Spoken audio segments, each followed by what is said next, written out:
Olá, meu nome é Milena Correia de Mello. Eu sou orientada pelo professor Tiago Krause e meu trabalho é sobre o criptojudaísmo feminino na Bahia, nos séculos XVII e XVIII. Criado em 1536, o Tribunal do Santo Ofício da Inquisição foi uma instituição central na história do Portugal moderno. A sua principal função era controlar a religiosidade de todos, com a finalidade de manter a predominância e ortodoxia da fé católica. Para isso, identificava, capturava e punia todos aqueles que desafiassem os dogmas da Igreja Católica. Dessa forma, o rol de heresias era grande e incluía bígamos, sodomitas, feiticeiros, blasfemadores, mouriscos e, acima de tudo, cristãos novos, judeus convertidos obrigatoriamente em 1497 e os seus descendentes. Os conversos tornaram-se os alvos preferenciais da Inquisição lusa, sendo acusados de manter a antiga fé em segredo após o batismo. Dentre eles, as mulheres eram consideradas como as disseminadoras da cultura e tradições judaicas para as novas gerações, portanto, responsabilizadas pela perpetuação das heresias. Além do Tribunal do Santo Ofício, os Estatutos de Limpeza de Sangue foram criados com o objetivo de diferenciar os cristãos velhos, considerados puros, e os cristãos novos, impuros, que carregavam a marca do judaísmo, considerado transmitido pelo sangue. Por causa dessa ideia, mesmo aqueles que tentavam viver no catolicismo eram percebidos como hereges. Marcava-se, assim, a sua discriminação e exclusão social. Eles se tornaram inimigos internos.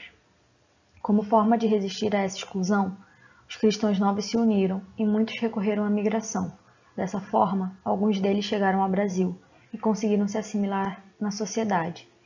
Segundo Anita Novinsky, na cidade de Salvador da Bahia, no século XVIII, os cristãos novos eram principalmente comerciantes, muitos dos quais tinham chegado recentemente de Portugal, além daqueles que alcançaram a posição de senhor de engenho, a mais alta socialmente na colônia. Isso aconteceu porque a interferência inquisitorial era pouca nas primeiras décadas de ocupação, então cristãos velhos e novos conviviam relativamente bem. Porém, a situação se modificou conforme o número de cristãos novos cresceu. O Santo Ofício estendeu sua atuação para o Brasil por meio da ação dos familiares, comissários e das visitações e da contribuição da sociedade cristã com denúncias. Como objetivos desse trabalho, eu insiro como principal traçar as redes de relações sociais estabelecidas pelas mulheres cristãs novas com ligação na Bahia e em Portugal durante os séculos XVII e XVIII. E aparecem como objetivos específicos a compreensão dos laços explicitados nos processos inquisitoriais, um dos poucos documentos da época que dão voz às mulheres, a identificação de similaridades e disparidades entre os casos e sentenças nos processos das mulheres e de seus familiares, e a construção de correlações entre os personagens. Para alcançar esses objetivos, utilizarei o cruzamento da documentação inquisitorial com dados retirados de outros tipos de fonte, para sistematizar os dados dos personagens. A documentação inquisitorial, processos, denúncias e confissões, é a principal fonte desse trabalho, pois permite atentar para as relações sociais em que os réus e denunciantes estão inseridos, com a identificação cuidadosa dos indivíduos, seus nomes, estatutos sociais e ligações entre diversas pessoas. Além disso, narra acontecimentos que permitem vislumbrar as relações do réu com o mundo ao seu redor, oferecendo dados raros e valiosos sobre as interações sociais cotidianas. Esse trabalho será possível apenas por causa da digitalização e disponibilização online de toda a documentação do Tribunal de Lisboa, cuja jurisdição abarcava o Atlântico Português. A atuação do Tribunal do Santo Ofício da Inquisição em Portugal e no Brasil contra os cristãos novos será analisada nesse trabalho a partir de uma família conversa com origem na cidade de Covilhã, situada na região da Beira Interior, a poucos quilômetros da fronteira com a Espanha, a família Nunes Lopes. Decidi por esse caminho a partir do contato com o processo da cristã nova Brites Nunes, portuguesa e moradora da Bahia no início do século XVIII, processada por crime de judaísmo e parte dessa família. Seu processo foi encontrado no Arquivo Nacional da Torre do Tombo, através de pesquisa no acervo disponível online e na dissertação de mestrado de Ademir Schettini Júnior. Por meio da seção de genealogia descrita por ela a seus inquisidores, consegui formar a árvore genealógica dos Nunes Lopes, encontrar familiares seus que também estiveram na mesa do Santo Ofício. Porém, como escolhas devem ser feitas, Preferi trabalhar inicialmente com os processos de 10 pessoas dessa família. A própria Brites Nunes, Diogo Pereira e Violante Rodrigues, seus pais, Simão Rodrigues Nunes, Francisco Lopes Preto e Ana Nunes, seus irmãos, Simão Lopes, Leonor Pereira, Brites Lopes e Ana Mendes, seus tios paternos. O primeiro resultado encontrado durante a pesquisa é a assimilação dos cristãos novos na sociedade colonial, estando presentes em todos os níveis dessa estrutura social, incluindo a elite, pois a ascensão econômica e social era mais facilitada na Bahia que em Portugal. Brites Nunes e Francisco Rodrigues Dias, seu marido, chegaram ao Brasil em 1698, acompanhados de Simão Rodrigues Nunes, irmão dela. Em pouco tempo, eles conseguiram se estabelecer. O casal se tornou dono de um curtume, enquanto Simão se tornou meirinho e lavrador de tabaco. Faziam parte dos setores intermediários baianos e tinham a oportunidade de ascender mais, trajeto que foi interrompido pela ação da Inquisição, que os alcançou em 1708. Ao analisar a bibliografia e as fontes selecionadas, percebe-se que a conversão forçada decretada pelo rei D. Manuel em 1497 proibiu os principais pilares do judaísmo, a sinagoga e o trabalho dos rabinos. Dessa forma, parte dos cristãos novos, recém-convertidos ao catolicismo, buscaram novos meios de manterem-se em contato com os costumes de seus antepassados. A partir daí, as mulheres e as residências tornaram-se o centro da vida religiosa dos cripto-judeus, no reino e no ultramar. A figura feminina conversa ascendeu ao papel de educadora religiosa dos seus descendentes. Era mãe, educadora, rabi. Portanto, mais culpada pela perpetuação da heresia e percebida como a maior ameaça ao cristianismo. Na família Nunes Lopes, podemos observar o papel feminino no ensino da crença da lei de Moisés por meio da sessão de crença que cada um dos réus passava.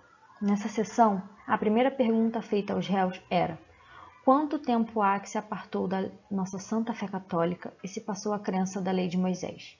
E quem foi a primeira pessoa que lhe ensinou? Analisando as respostas dadas pelos 10 réus desse trabalho, apenas um não citou uma figura feminina, Ana Nunes, que citou apenas o pai como seu preceptor. Os demais citaram mãe e ou irmãs como as responsáveis por terem ensinado o criptojudaísmo. Na seção crença, também é possível identificar as práticas criptojudaicas mantidas pelos réus. Mas afinal, o que era o criptojudaísmo? É o conjunto de práticas, fruto do sincretismo entre tradições judaicas e cristãs, que surgiu nas primeiras gerações dos conversos. Isso aconteceu devido ao fato de os cristãos novos viverem em um mundo de dualidade, entre o catolicismo e o judaísmo proibido. Afinal, eram ligados aos seus antepassados. Segundo Anita Novinsky, eram homens divididos. Muitos costumes judaicos, que eram demonstrações públicas do judaísmo, foram esquecidos, como a circuncisão. Outros foram adaptados para serem mantidos no segredo do lar. Entre os personagens dessa família, as práticas criptojudaicas mais comuns eram a oração do Padre Nosso, sem dizer Amém Jesus no fim, orar os salmos de Davi, sem glória pátria, algumas orações judaicas, fazer os jejuns judaicos para a salvação de suas almas, o do Dia Grande, que vem no mês de setembro, e os 3 da Rainha Esther, que vem no de fevereiro, estando em cada um dos ditos dias sem comer nem beber senão à noite, e então ceavam peixe. Manter restrições alimentares. Não havia de comer carne de porco, lebre, coelho, nem peixe de pele. Realizar o Shabá. Guardar os sábados de trabalho como se fossem dias santos. E dar esmolas. Dizendo-lhe levava o dito dinheiro por esmola para fazerem os ditos jejuns por intenção da lei de Moisés. Podemos perceber então que a presença de resquícios do judaísmo mais latentes são no Shabá e nas orações judaicas, e se aliavam a características do catolicismo, como a salvação da alma e as orações do Pai Nosso e dos Salmos de Davi, na religiosidade dessa família. Porém, todos os cristãos novos tinham que conhecer o criptojudaísmo, mesmo que não o seguissem, porque era preciso denunciar caso fossem pegos pelo Santo Ofício, para se manterem vivos. A confissão e a denúncia influenciaram não apenas na sobrevivência dos réus, tiveram interferência também no tempo de prisão, pois quanto mais rápido denunciasse mais pessoas e confessasse suas culpas, mais rápido passaria pelo auto da fé e seria solto. Além disso, interferia nas sentenças concedidas. Se o réu fosse considerado como colaborador, teria penas brandas ou penas duras caso contrário. Dessa forma, vemos muitas sentenças diferentes entre os processados. Podemos perceber que aqueles que permaneceram mais tempo na prisão, Simão Rodrigues Nunes e Brites Nunes, foram os que receberam as maiores penas, pois significa que demoraram a confessar e a denunciar.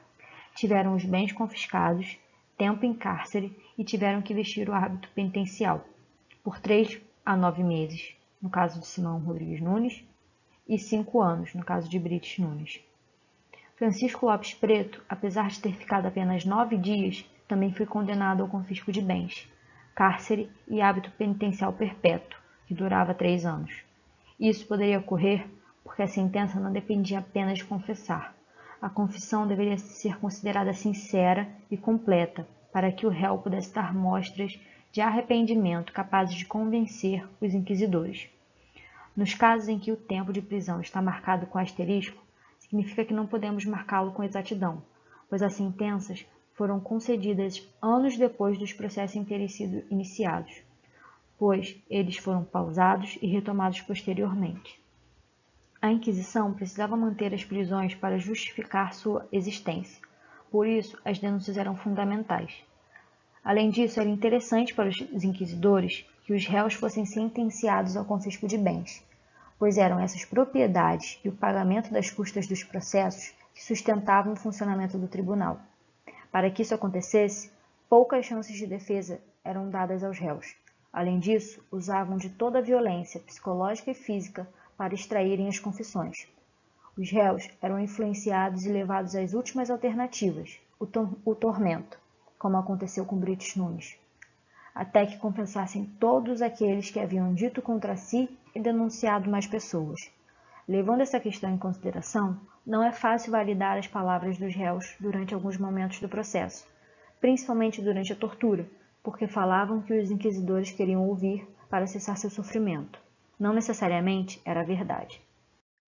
Outra questão encontrada nos processos inquisitoriais é a perseguição aos núcleos familiares dos conversos. Isso acontecia porque o seio familiar tornou-se lugar de resistência e de segurança para os cristãos novos contra as discriminações e exclusões sociais e incentivadas pelo Estatuto de Limpeza de Sangue. Além disso, era entre a família que as práticas judaicas e as declarações de crença na lei de Moisés aconteciam. Por reconhecer esse fato, a Inquisição responsabilizava a família pela continuidade do judaísmo, tendo como objetivo desestruturá-la. Para isso, utilizavam as delações e confissões, que se tornaram fundamentais para a sobrevivência. Nos processos analisados, todos os réus denunciaram familiares. Ana Mendes e Leonor Pereira mencionaram 9 cada uma. Ana Nunes e Brites Lopes, 10. Simão Lopes, 8. Francisco Lopes Preto e Brites Nunes, 21 cada. Diogo Pereira, 15. Violante Rodrigues, 16. E Simão Rodrigues Nunes, 22. Esse formato de operação do Santo Ofício levou ao desmonte de muitas famílias cristãs novas, que tiveram todas as suas gerações presas, como foi o caso da família estudada. Podemos concluir que os cristãos novos tiveram suas vidas suspensas ou interrompidas por causa do sangue judeu que carregavam, sendo marcados pela distinção e excluídos da sociedade, recorrendo à migração como meio de ascensão social e econômica. Além disso, uniram-se no seio de sua família, onde as matriarcas ganharam destaque, como forma de proteção e continuação de seus costumes, e sofreram mudanças ao longo do tempo, com crenças católicas assimiladas ao judaísmo tradicional. Porém, foram perseguidos e caíram um a um na teia da Inquisição, por causa das denúncias que eram obrigados a fazer, de todos aqueles próximos a si, para que ficassem pouco tempo presos e não fossem duramente penitenciados. Essas são as fontes primárias do meu trabalho, são os processos inquisitoriais dessa família, e essas são as minhas referências bibliográficas. Muito obrigada.